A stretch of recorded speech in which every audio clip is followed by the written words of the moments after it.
We're here because free speech is under attack. We're here because people are being convinced that socialism works. We're here because people are being judged guilty until proven innocent. We are fighting back with facts. This is not a safe zone, so buckle up, Buttercup. This is the raw, naked truth.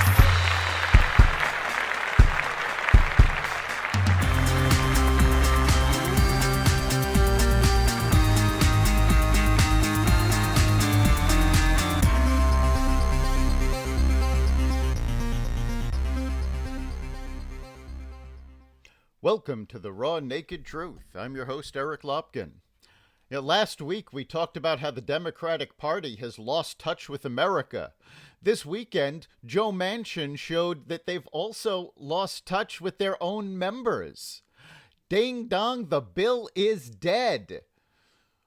With the no heard round the world, Joe Manchin has effectively killed the Build Back Better bill, continuing the worst first year for a president since William Henry Harrison died 1 month into his term.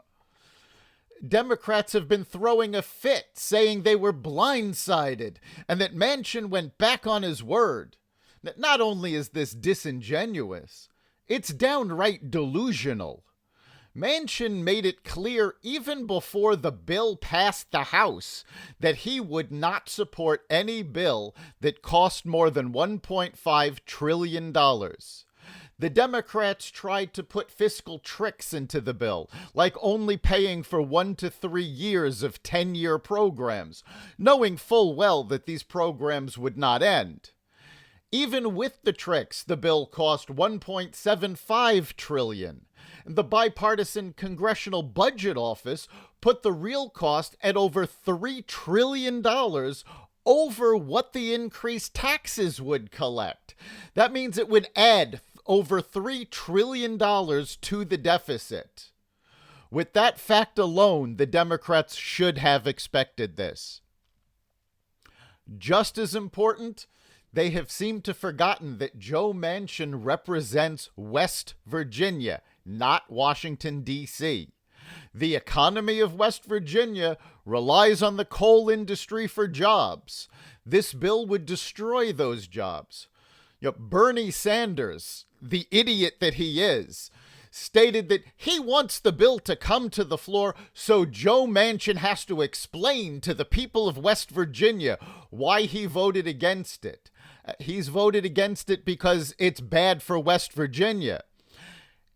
Sanders does not seem to understand that the people of West Virginia don't care why Manchin votes against the bill as long as he does. The polls in West Virginia are very clear. They have shown that 75% of West Virginia residents oppose the Build Back Better bill. And Joe Manchin has a 65% approval rating in West Virginia. Biden, by contrast, has a 38% approval rating and lost West Virginia in 2020 by 39 points. I think it's also important to remind people that Bernie Sanders is not a Democrat. He's an independent socialist. He only joins the Democratic Party when he wants to run for president.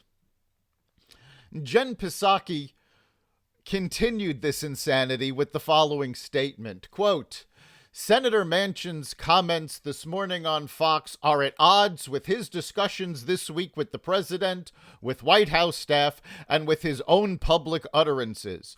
Weeks ago, Senator Manchin committed to the president at his home in Washington to support the Build Back Better framework that the president then subsequently announced. Senator Manchin pledged repeatedly to negotiate on finalizing that framework in good faith. Now, Psaki wouldn't know the truth if it bit her in the ass. Manchin has not reversed his decision. He has been clear on his position the entire time. He may have agreed to a framework, but the devil is in the details, and those details kept pushing up inflation and pushing up the cost of the bill. That's what he is voting no on. He's been very clear about this for the entire time this bill has been debated. Now, while the White House may have been willing to negotiate on that framework, the Squad and the Progressive Caucus have made it clear that they're not. In order to get the bill small enough to get Manchin's approval, changes would have to be made that the progressives have stated they would never vote for. Ilhan Omar went on a tirade against Manchin, and AOC has said they knew this would happen if they decoupled the bill from the infrastructure bill. Yes, they knew it would happen. The Build Back Better bill is so disastrous that the only way they could get it passed was to tie it to a bill that was needed. But if they knew this would happen, why are they acting so surprised? Clearly, they're not surprised, and the Democratic temper tantrum is for show. The administration has been lying about this bill from day one. Tossing this much money into the economy will raise inflation even higher than it is. The administration keeps saying that 17 Nobel Prize-winning economists say this bill is good for the economy. They never name those economists. Why don't they name them? Well, that claim of support is based on a single letter that the 17 economists signed.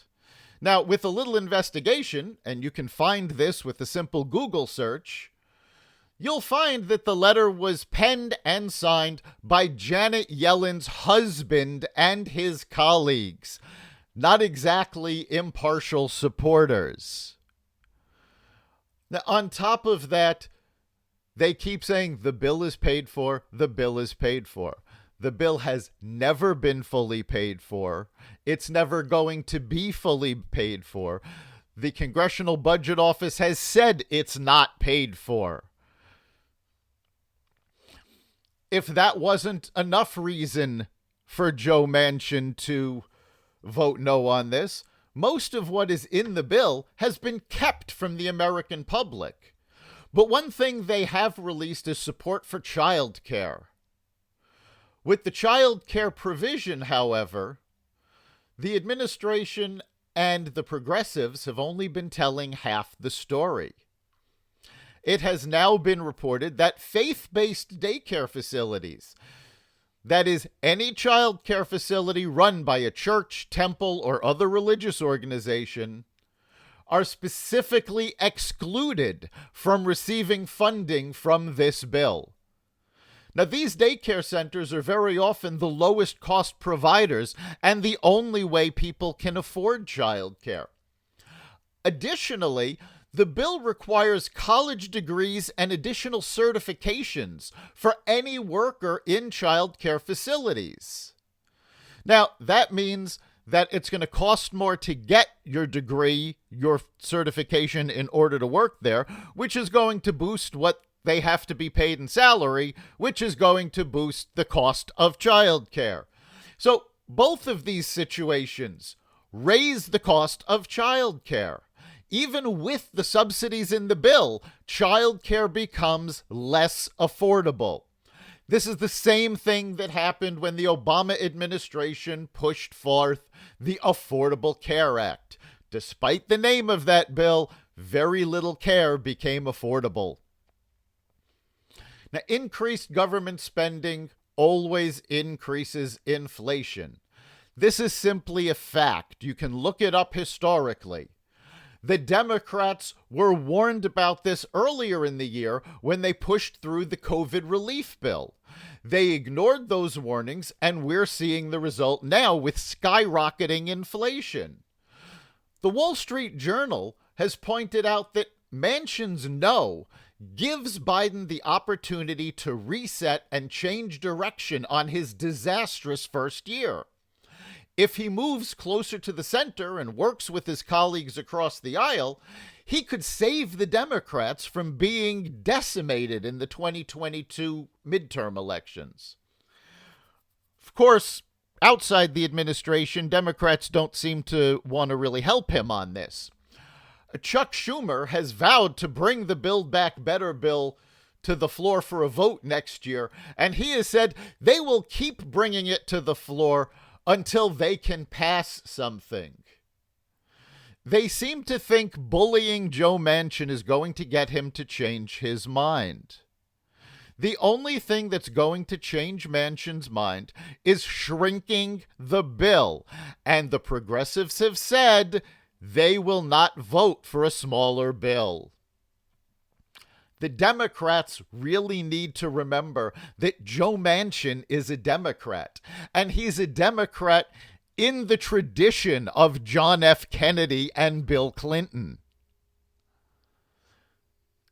Bernie Sanders, who's the primary mover behind this bill, is not a Democrat. He's a self-described socialist.